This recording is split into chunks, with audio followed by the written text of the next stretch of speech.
Okay,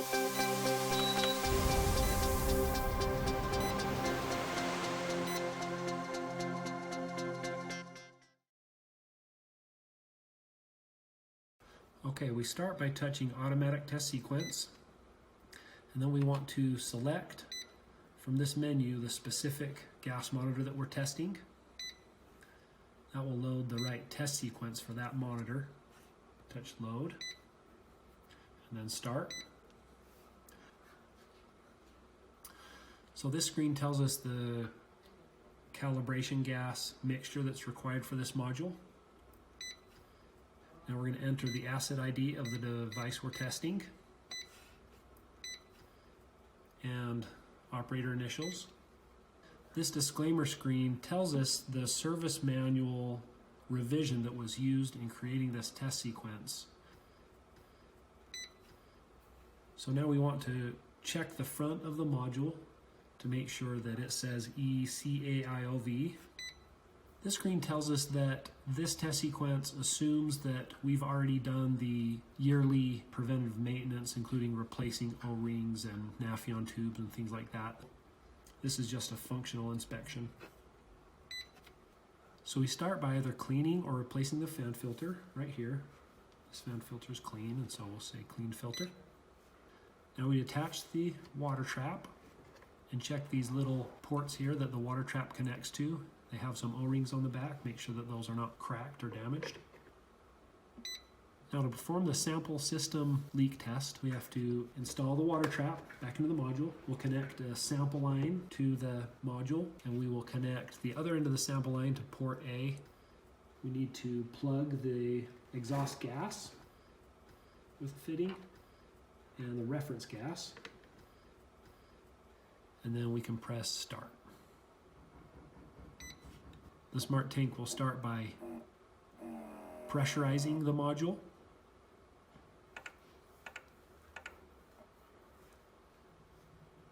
You'll see it says pumping over here while it's initially pressurizing it, and then it will try to stabilize the pressure. Once it's stabilized, it'll basically shut off the system and start to measure the drop in pressure. I can tell already that this module is leaking. So you can see it started at 99.4, and it's going to wait for a full minute per the instructions in the service manual, and it'll be measuring how far the pressure drops.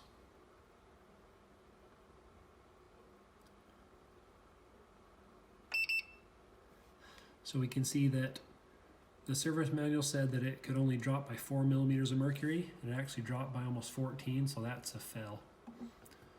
So we can either abort the test, but I'll move on to demonstrate the rest of this test. So now we are going to test the spirometry module. We have to connect tubing to both sides of the spirometry port. It's very important that we connect to both sides. Make sure they're connected nice and tightly so there are no leaks for your test. You can actually use the sample line to connect the spirometry port to port A on the SmartTank. Once it's connected, we hit start. Again, the SmartTank will pump the module up. The target is shown there, 50 millimeters of mercury. It's waiting for the pressure to stabilize.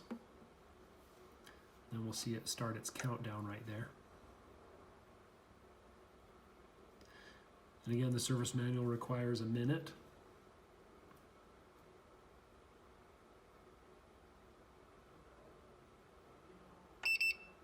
Okay, we can see that the pressure dropped by about 1.2 millimeters of mercury.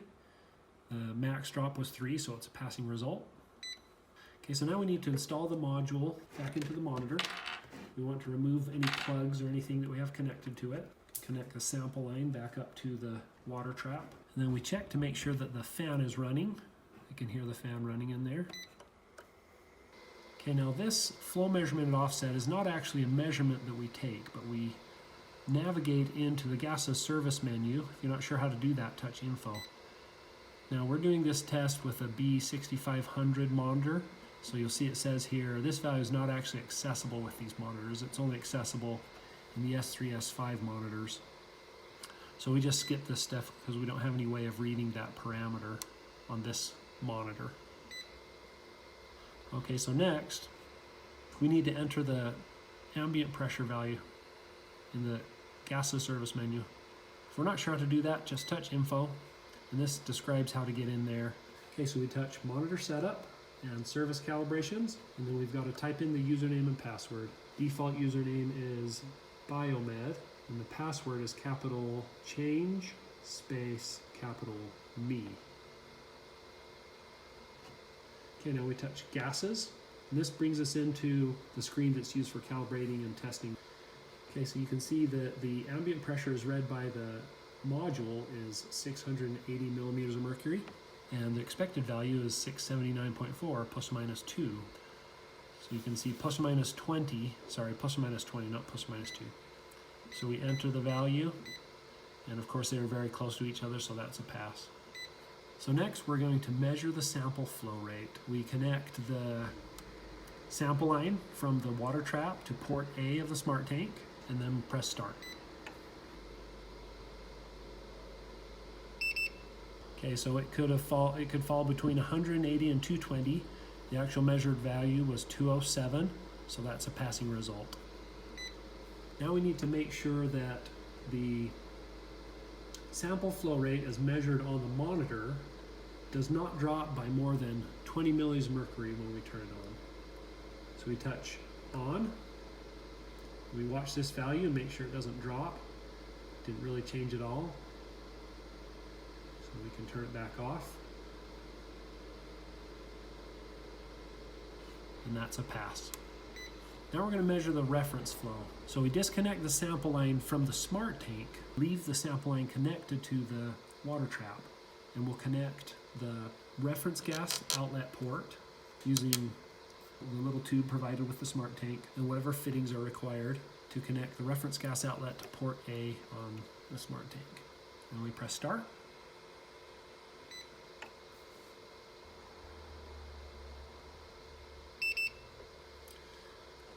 Okay, so the actual reading was 34 milliliters of mercury. Had to fall between 31 and 45, so that's a passing result. So this ambient work pressure is a value that the monitor maintains and stores. We can see that this is also a parameter that's not available in B650, but if you have an S3 or S5 monitor, you can navigate in this way to read that value, enter it in right there. Because we can't read it with this monitor, we'll just skip it. So now we're going to perform the gas calibration. Navigate into the gas calibration screen. We can touch info to see how to do that. And touch down. We're already in here because we had to navigate into this to read the ambient pressure. So we touch gas calibration. We're going to connect the sample line to port A on the SmartTank. The monitor will first zero the module, and then it will tell us to feed gas. When it says feed gas, we'll touch on. Now that this says adjust, we can turn off the calibration gas. We come in here and use these keys to adjust these values to match the actual mixture in the calibration gas. If you're unsure what the mixture is, you can touch on the calibration gas bottle up here, and it will show you the mixture right there.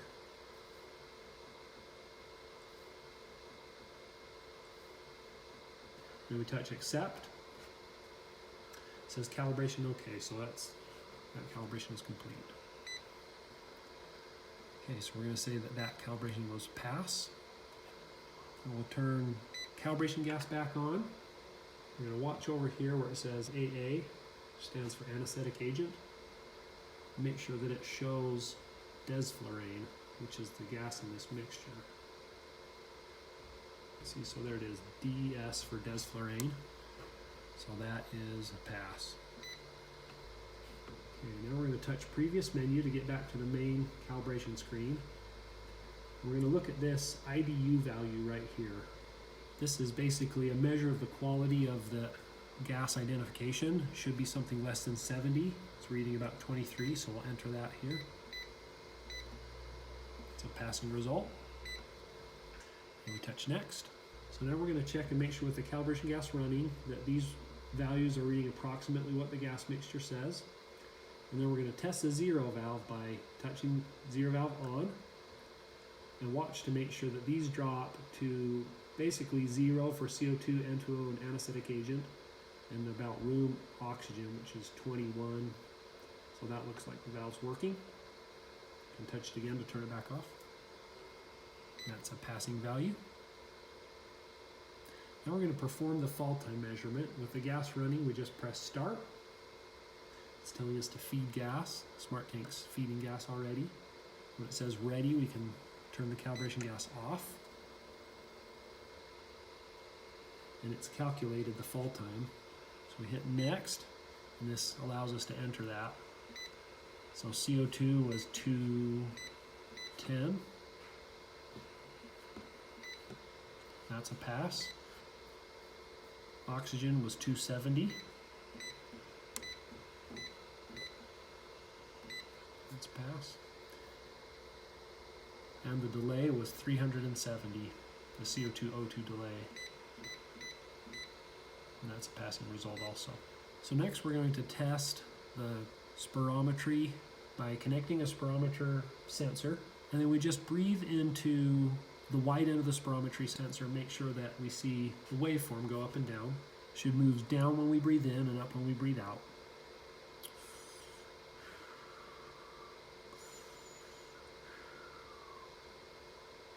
Looks like it's working, so we'll hit pass. Next, we are going to do the occlusion test. So we make sure the sample line is connected to port A on the SmartTank. Press start. SmartTank will occlude the sample line. We just need to make sure that it says, gives us the error that the sample line is blocked there. If we wait long enough, it'll give us an alarm up here.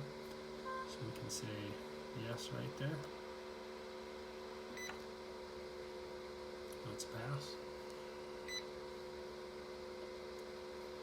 Now to test the air leak detection function, we disconnect the water trap from the module. And we're going to watch over here, make sure it gives us a message that says check water trap. There it is, check water trap. So that's a pass. Put the water trap back in.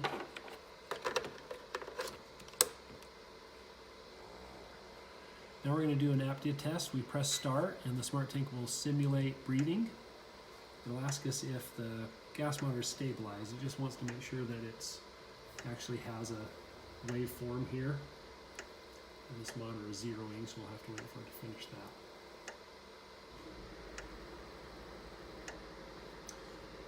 Okay, so we're going to say yes, and it'll simply stop simulating breath. Just need to make sure it gives us a apnea indication. There it is, apnea. Okay.